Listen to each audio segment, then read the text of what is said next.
Film की शुरुआत में हम एक लड़की जैक्सन को देखते हैं जो पंखे से रस्सी बांध रही थी। वो अपनी जिंदगी से बहुत तंग आ चुकी थी। अब रस्सी यानी फांसी के फंदे को अपने गले में डाल लेती है, लेकिन शायद अभी उसका मरना लिखा नहीं था, क्योंकि तभी रस्सी टूट जाती है और जैक्सन मरने से बच जाती है। दरअसल उसकी जिंदगी में बहुत सारे मसले हैं, टेंशन हैं, जिनकी वजह से वो इतनी परेशान रहती है कि डिप्रेशन का शिकार हो गई। अपने दिल का बोझ भी वो हल्का नहीं कर सकती थी, क्योंकि उसकी जिंदगी में कोई ऐसा नहीं है जो उसके दुख दर्द को समझे। अब सीन शिफ्ट होकर आता है एक आदमी पर जिसका नाम सैम था। काम से घर आने में आज उसे देर हो गई थी, इसीलिए उसकी वाइफ पूछती है कि आज तुम लेट क्यों हो गई, क्या बात है। जिस पर सैम जवाब देता है वो बस ऑफिस में काम ज्यादा ही था, इसी वजह से देर हो गई। जैक्सन जमीन पर बैठकर रोने लगी क्योंकि मरने से वो बच जो गई थी। फिर वो मैसेज करती है सैम को। जब सैम अपने मोबाइल में देखता है कि जैक्सन नाम की लड़की मुझे मैसेज कर रही है और खुद को मेरी बेटी बता रही है, तो वो काफी हैरान रह गया। फिर उसे लगा कि जरूर मेरे साथ ये कोई मजाक कर रहा है, लेकिन जब उस लड़की ने अपनी माँ का नाम बताया तो सैम काफी हैरान रह गया, क्योंकि ये उसकी पहली वाइफ का नाम जिसे वो छोड़ चुका था। अब जैक्सन उसे कहती है क्या हम मिल सकते हैं, जिस पर सैम राजी हो गया और वो अपनी वाइफ को किसी जरूरी काम का बहाना बनाकर उससे मिलने के लिए निकल जाता है। इन्होंने पार्क में मिलने का प्लान बनाया, जहाँ पहले जैक्सन पहुँच जाती है। फिर जब सैम आया तो वो वहाँ उदास परेशान जैक्सन को देखता है और उससे पूछने लगा एक्सक्यूज मी, क्या तुम ही जैक्सन हो। तब उसके हाँ बोलने पर सैम उसके पास बैठ गया और ये दोनों बातें करने लगते हैं। जैक्सन उसे बताती है कि हाँ मैं आपकी पहली वाइफ में से बेटी हूँ। आप लोगों ने जब शादी की थी तो मेरी मोम प्रेग्नेंट हो गई, लेकिन जब तक की बात वो आपको बताती काफी देर हो गई, क्योंकि आप दोनों अलग हो चुके थे। हालांकि अब मेरे और मोम के ताल्लुक भी अच्छे नहीं रहे, वो मुझे छोड़कर अलग रहती है। अब सैम उसकी बातें सुन तो रहा था, लेकिन इन बातों पर इतनी जल्दी यकीन करना मुश्किल था। उसे तो इस बात पर भी यकीन नहीं आ रहा था कि मेरी एक बेटी भी है। इन सारी बातों की वजह से सैम काफी परेशान हो गया, क्योंकि जाहिर है अब उसने दूसरी शादी कर ली थी और शायद उसकी वाइफ जैक्सन को ना अपनाए। उसे अपनी बेटी की फिक्र भी हो रही थी, पर वो क्या करता, जैक्सन के लिए कोई फैसला भी नहीं ले सकता। अब वो उसे ये कहकर जाने लगा कि ठीक है बेटा, अपना ख्याल रखना, हम फिर मिलेंगे। लेकिन जैसे वो जाने लगा ये दोनों एक आदमी को आता हुआ देखते हैं जिसने पेंट कोट पहना हुआ था और वो बड़ी तेजी से आगे बढ़ रहा था। वो आदमी एक बच्चे के पास गया और अचानक उसका बड़ा सा मुंह खुल जाता है। वो अपने बड़े से मुंह में बच्चे का सर रखता है और फिर ऐसे ही सारा उसे मुंह में लेकर निकल जाता है और उसका मुंह वापस बंद होकर अपनी असली हालत में आ गया। ये देखकर दोनों के होश उड़ गए और अब वो बड़े मुंह वाला अजीब आदमी इनकी तरफ बढ़ने लगा, पर ये दोनों काफी डर गए। जल्दी से वहाँ से भागकर गाड़ी में बैठ जाते हैं और वापस अपने अपने घर आ गए। अब जैक्सन को अपनी आंखों पर यकीन ही नहीं आ रहा था कि मैंने एक अजीब बड़े मुंह वाले आदमी को देखा। इसीलिए वो इंटरनेट पर उसके बारे में सर्च करती है, लेकिन वहाँ भी उसे कोई जानकारी नहीं मिलती। अब तभी कोई उसका दरवाजा जोर जोर से पीटने लगा। अब पहले तो जैक्सन थोड़ा घबरा गई, लेकिन फिर हिम्मत करके उसने दरवाजा खोल ही दिया, पर वहाँ पर तो कोई भी नहीं था। अब जब उसने दरवाजा बंद करके पीछे मुड़ के देखा तो वो बड़े मुंह वाला आदमी अंदर आ गया था। अपना बड़ा सा मुंह खोलकर उसकी तरफ बढ़ने लगता है जैक्सन को निगलने के लिए, पर वो एक रॉड लेकर उसके मुंह में मारती है और उसे साइड पर करके वहाँ से भाग जाती है और सीधा सैम के घर आ गई। घर में अंधेरा था। वो सैम से बात करने लगती है, कहती है कि अब वो हमारे पीछे पड़ गया है, क्योंकि आज वो मेरे घर तक आ गया था, वो हमें भी निकल जाएगा, इसीलिए हमें जल्दी यहाँ से भागना होगा, चलिए मेरे साथ। पर सैम उसके साथ जाने से मना कर देता है। अब यहाँ उसकी वाइफ को लगा जैसे इन दोनों के बीच कुछ चल रहा है, पर जैक्सन उसे कहती है कि आंटी जी ये मेरे डैड हैं और मैं इनकी बेटी हूँ। अब उसकी बात पर सैम की वाइफ को भी यकीन नहीं आता, पर तभी उसे बाहर किसी की आहट महसूस होती है। उसने जब पर्दा हटाकर देखा तो वहाँ पार्क वाला आदमी था जो उनके घर की तरफ ही बढ़ रहा था। उसे देखकर जैक्सन बताती है कि यही तो है वो बड़े मुंह वाला आदमी जो अब हमारे पीछे है, तो हमें जल्दी यहाँ से निकलना होगा। पर वो दोनों ही नहीं मानते। इस वजह से जैक्सन को गुस्सा आ गया और वो दोनों को चाकू दिखाकर धमकाने लगती है। इस वजह से सैम की वाइफ डर गई और अब वो अपने हस्बैंड को जैक्सन के साथ जाने देती है और वो अपने डैड को लेकर निकल गई। रास्ते में जैक्सन अपने डैड को बताती है कि हम मेरे एक दोस्त के घर जाएंगे, क्योंकि वो इस तरह के अजीब लोगों के बारे में काफी कुछ जानता है। अब इसी बीच सैम की वाइफ उसे कॉल करती है, क्योंकि उसे अपने हस्बैंड की फिक्र हो रही थी, लेकिन सैम फोन नहीं उठाता, बल्कि उसे अपनी लोकेशन भेज देता है कि इस वक्त वो कहाँ है और कहाँ जा रहे हैं, ताकि अगर उसकी वाइफ ने आना हो तो वो लोकेशन के जरिए आ सके। थोड़ी ही देर में जैक्सन और सैम उसके दोस्त के घर पहुंच गए, लेकिन जब ये अंदर गए तो वहाँ तो पार्टी चल रही थी। सारे ही नशे में धुत थे, यहाँ तक कि उसका दोस्त भी, लेकिन उसे थोड़ी बहुत होश थी। जैक्सन अपने दोस्त को उस बड़े मुंह वाले आदमी के बारे में बताती है और उसका नाम रखती है चॉम्पी। अपने साथ बाहर ले आए और उसे गाड़ी में बिठाकर अपने साथ ले जाने लगते हैं। वो इनसे पूछता है कि आखिर आप लोग मुझसे क्या चाहते हो, इस पर जैक्सन जवाब देती है कि तुम हमारे लिए एक जादुई दायरा बनाओ ताकि उसे पार करके चॉम्पी हम तक ना आ सके और हमें कोई भी नुकसान ना पहुंचाए। अब इसी बीच इन्हें वही पिंक जैकेट वाली बच्ची दिखाई देती है जिसे पार्क में चॉम्पी निगल गया था। जैक्सन गाड़ी रोककर उस बच्ची के पास जाती है जो काफी घबराई हुई थी। जैक्सन उससे पूछती है कि तुम्हें क्या हुआ और उस दिन तुम्हारे साथ उस आदमी ने क्या किया था, तुम उसके अंदर से कैसे निकलकर बाहर आ गई। पर वो लड़की उसे ठीक से कोई जवाब नहीं देती। अब तभी जैक्सन और सैम एक बार फिर चॉम्पी को अपनी तरफ आता हुआ देखते हैं। वो काफी डर गए। इस बार वो बच्ची को भी अपने साथ गाड़ी में बिठाकर वहाँ से भाग जाते हैं। ये लोग दोबारा से जैक्सन की दोस्त के घर आ गए। अंदर जब भी आए तो सैम जैक्सन से बात करने जाता है, लेकिन उन्होंने देखा कि वो तो नशा ले रही है तो उन्हें गुस्सा आया। इसीलिए वो जैक्सन के हाथ से नशे का पैकेट लेकर सारा नीचे गिरा देते हैं। जिस पर जैक्सन सैम से कहती है कि डैड, आपको अंदाजा नहीं है कि मेरी जिंदगी में क्या चल रहा है। मैं कितने मसलों में घिरी हुई हूँ, मैं डिप्रेशन का शिकार हूँ, इसलिए ये सब करती हूँ। अब ये बातें सुनकर सैम को जाहिर है बहुत दुख लगता। अब जैक्सन का दोस्त बच्ची को गाड़ी से बाहर आने को कहता है, पर क्योंकि वो काफी डरी हुई थी इसलिए बाहर निकलने से मना कर देती है। तब सैम बच्ची को प्यार से मनाकर गाड़ी से बाहर लेकर आए और उसे गोद में उठाकर घर के अंदर ले आते हैं। जैक्सन को वहाँ एक किताब मिलती है जिसमें दूसरी दुनिया की अजीबोगरीब क्रिएचर्स और मॉन्स्टर्स के बारे में लिखा हुआ था। अब किताब लेकर जब जैक्सन कमरे से बाहर आई तो देखती है कि सैम जमीन पर बेहोश पड़ा है और वो बच्ची उसके मुंह के पास बड़ी अजीब हालत में बैठी हुई है। पर जैसे उसने जैक्सन को देखा वो यहाँ से भाग गई। इससे उसे भी काफी हैरानी हुई। अब वो जल्दी से सैम के पास आकर उसे उठाती है। सैम को जब होश आया तो वो जैक्सन को बताता है कि मुझे ऐसे महसूस हो रहा था जैसे मुझे कोई काटने की खाने की कोशिश कर रहा है। जैक्सन किताब फिर से देखने लगी जहाँ आखिरकार अब उसे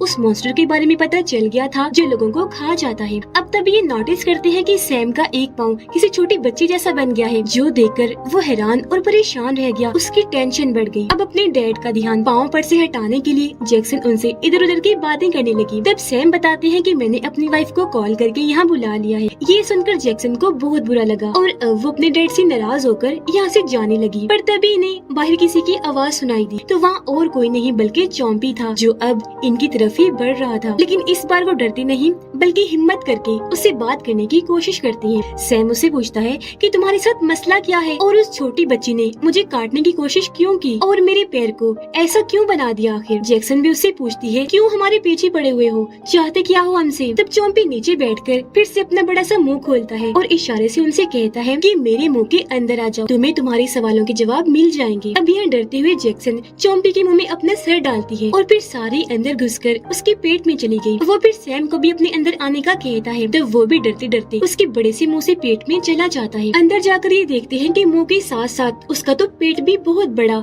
अलग ही किस्म का है। जहाँ ये लोग चॉम्पी की आवाज सुनते हैं जो इनका वेलकम करता है। वो फिर इन्हें बताता है कि मैं असल में यहाँ एक शैतान को पकड़ने आया हूँ और जिस बच्ची से तुम लोग मिले थे जिसे मैंने निगल लिया था वो शैतान असल में उस बच्चे के अंदर ही है। बच्चे के अंदर वो शैतान लोगों को काट काट कर अपनी तरह बना रहा है। उसने सैम पर भी हमला किया था जब भी उसका पैर एक छोटी बच्ची जैसा बन गया है और अब हमने उस शैतान को ढूंढकर खत्म नहीं किया तो सैम बिल्कुल उस छोटी बच्ची जैसा बन जाएगा, यानी उसका क्लोन, डुप्लीकेट। तो अब यहाँ इन दोनों को सारी बात समझ आ जाती है कि असल में चॉम्पी ने पार्क वाली बच्ची को क्यों निगला था। बच्ची के अंदर का शैतान अपने इसी तरह क्लोन बनवा कर लोगों को कटवा कटवा कर बच्ची जैसा बना देगा और यहाँ सबके अंदर वो शैतान होगा और उसकी पूरी आर्मी बन जाएगी। जिसके बाद चॉम्पी इन दोनों को अपने मुंह से बाहर निकाल देता है और ये दोनों काफी खुश थे कि थैंक गॉड इसने हमें कोई नुकसान नहीं पहुँचाया और वो इनकी और बाकी सबकी मदद ही करना चाह रहा था और ये लोग उसे ही गलत समझ रहे थे।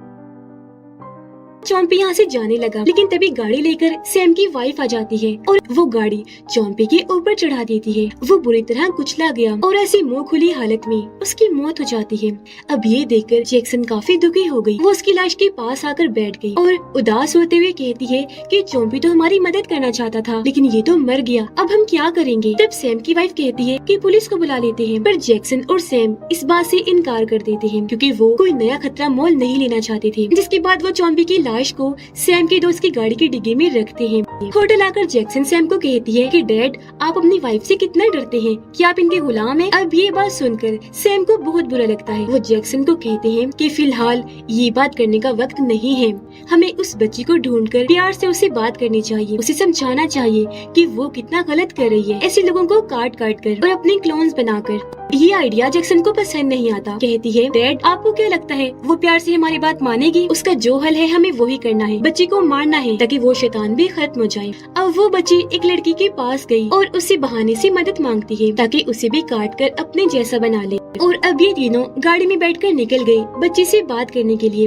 रास्ते में सैम कहते हैं कि मैं अपने पैर की वजह से ये महसूस कर सकता हूँ कि वो बच्ची यहीं आस पास ही है। अब इसी बीच इन्हें वो बच्ची दिख जाती है जिसके साथ वहाँ उसे जैसी दो और बच्चियाँ भी थी जो दरअसल उसकी क्लोन्स थी। ये देखकर जैक्सन गाड़ी से उतरकर बाहर आई, जिसे देखकर तीनों बच्चियाँ यहाँ से भागने लगती है। तब जैक्सन सैम की वाइफ की मदद से उनमें से एक बच्ची को पकड़ लेती है और उसे डिग्गी में डालने की कोशिश करने लगी, पर उन्हें ऐसा करते हुए एक आदमी देख लेता है। वो सोचता है कि ये लोग बच्ची को अगवा कर रहे हैं, इसीलिए वो अपना मोबाइल निकालकर पुलिस को कॉल करने लगता है। पर इससे पहले वो ऐसा करता जैक्सन उस पर हमला कर देती है, उस पर झपट पड़ी और काफी मारती है, जिस वजह से आदमी को यहाँ से भागना पड़ता है और ये तीनों भी गाड़ी में बैठकर यहाँ से निकल जाते हैं। डिग्गी में इन्होंने बच्चे को बंद किया हुआ था। खैर अब ये लोग जैक्सन के घर आ गए और बच्ची को डिग्गी से बाहर निकालकर बड़ी मुश्किल से घर के अंदर लेकर आते हैं और उसे कुर्सी से बांध दिया जाता है। अब जैक्सन अपने दोस्त को कॉल मिलाती है, कहती है कि हमने तुम्हारे घर में चॉम्पी की लाश को छोड़ा था, इसे जल्दी से लेकर यहाँ आ जाओ। थोड़ी देर बाद जब जैक्सन घर से बाहर देखती है तो वहाँ बच्चे के बहुत सारे क्लोन्स थे जो इनके घर की तरफ ही बढ़ रहे थे। यहाँ जैक्सन उन सबको कहती है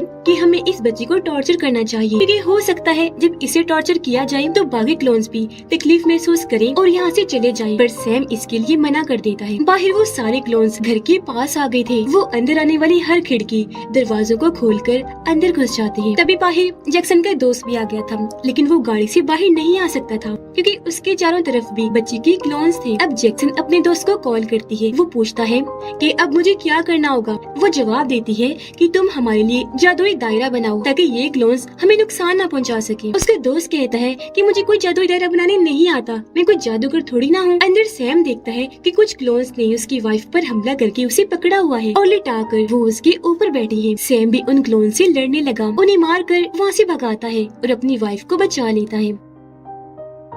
अब जैक्सन घर से बाहर आई। जो क्लोन्स उसका रास्ता रोक रही थी वो धक्का मारकर उन्हें साइड में करती है और जल्दी से अपने दोस्त को गाड़ी की डिग्गी खोलने का कहती है। उसने जैसे गाड़ी की डिग्गी खोली, जैक्सन एक क्लोन को पकड़कर उसे चोम्पी के मुंह में डाल देती है, लेकिन तभी एक दूसरी क्लोन जैक्सन को पकड़ लेती है और उसे भी चोम्पी के मुंह में फेंक देती है। सैम और उसकी वाइफ एक जगह पर बैठे हुए थे। देखता है कि उसकी वाइफ का हाथ भी छोटी बच्ची जैसा बन गया है, जिस वजह से दोनों ही काफी परेशान हो जाते हैं। ऊपर से क्लोन उनके कमरे का दरवाजा जोर जोर से पीट रहे थे। अब जब जैक्सन चॉम्पी के पेट में गई तो वो वहाँ असली बच्ची से बात करती है। बच्ची रोते हुए उसे बताती है कि मैं किसी को भी नुकसान पहुँचाना नहीं चाहती, लेकिन जो मेरे अंदर शैतान है वो ये सबको काट काट कर मेरे जैसा बनाता जा रहा है। उसने मेरे जरिए मेरे मॉम डैड को काटा, फिर और भी कई सारे लोगों को जो सब के सब मेरे जैसे बन गए हैं। इससे पहले वो यहाँ मेरे ऊपर हावी हो जाए, मैं अपना कंट्रोल खोकर तुम्हें नुकसान पहुँचाऊँ, प्लीज तुम यहाँ से चले जाओ। पर वो जाने से मना कर देती है। उसे बच्ची पर तरस आ रहा था तो उसकी जान बचाने के लिए वो रिस्क लेने का ही फैसला करती है और उसे कहती है कि तुम उस शैतान को मेरे अंदर भेज दो, मैं उस शैतान से लड़ने की पूरी कोशिश करूंगी। जो कहकर वो बच्ची के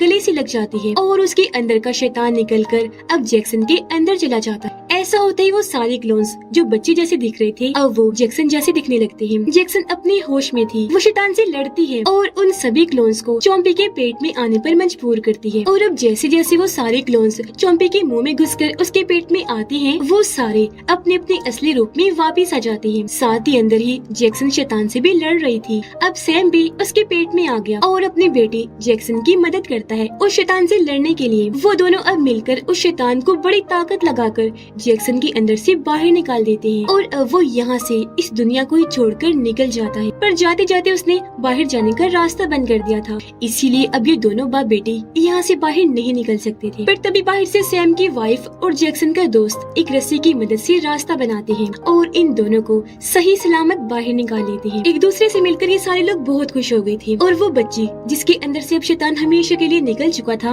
वो भी अपने मॉम डैड को वापस असली रूप में देखकर काफी खुश हो जाती है। यहाँ सैम जैक्सन को कहता है, मेरी बेटी मुझे माफ करना, इतने साल में तुमसे दूर रहा और तुम्हारे बारे में पता भी नहीं लगवा पाया। तुम्हारे डिप्रेशन की वजह मैं हूँ, मेरी बच्ची मुझे माफ कर दो, आइंदा के बाद तुम्हारा ख्याल मैं ही रखूंगा। ये कहकर वो जज्बाती हो गई और जैक्सन को गले से लगा लेते हैं। अपने बाप का ये प्यार देखकर वो भी रो देती है और यहाँ उसकी वाइफ ने भी जैक्सन को अपना लिया था अपनी बेटी के तौर पर और इस तरह उनकी फैमिली पूरी हो गई थी। इस फिल्म की भी यहीं पर हैप्पी एंडिंग हो जाती है।